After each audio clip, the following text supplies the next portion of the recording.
হঠাৎ বিয়ের সুখবর, চমক পরিণীতার নায়িকার। পরিণীতা ধারাবাহিকে রায়ান পারুল জুটি যতই জনপ্রিয় হোক, শোর বাইরের সবচেয়ে বড় চমকটা কিন্তু আসলে এসেছে অন্য জায়গা থেকে। দর্শক ভাবছিল পারুল ওরফে ঈশানী কি বিয়ের সাজে, কিন্তু না, পাত্রী হলেন তার পর্দার বেস্ট ফ্রেন্ড সুমেধা, অর্থাৎ অভিনেত্রী পিঞ্জালি দাস। একেবারে চুপিসারে বিয়ে সেরে ফেলেছেন। 11 বছরের ভালোবাসার গল্প শেষমেশ পরিণতি পেল। প্রেমিক শান্তনু চক্রবর্তীর সঙ্গে আইনি বিয়ে, মালাবদল, বাগদান, একই দিনে হয়ে গেল সব কিছু। পিঞ্জলি ছিলেন নীল বেনারসিতে, আর একেবারে পরিণীতা অবতার। আর শান্তনুর পরনে ছিল সাদা গোলাপি কাঁচা স্টিচ কাজের পাঞ্জাবি।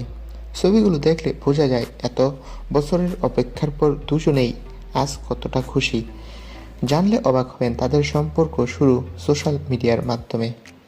আর পিঞ্জালি নিজের কথায় প্রথম থেকেই ছিলেন স্ট্রেট ফরওয়ার্ড, যদি আমাকে বিয়ে করতে চাও তবেই আমি আসি। শান্তনু সেই কথা রেখেছে, আর তাই বহু বছরের সম্পর্ক পেল সুখের পরিণতি। তো বন্ধুরা, তোমরা কে কে এই খবরটা শুনে খুশি হয়েছ কমেন্ট করে জানাও। ভিডিওটি ভালো লাগলে একটি লাইক দাও। ধন্যবাদ।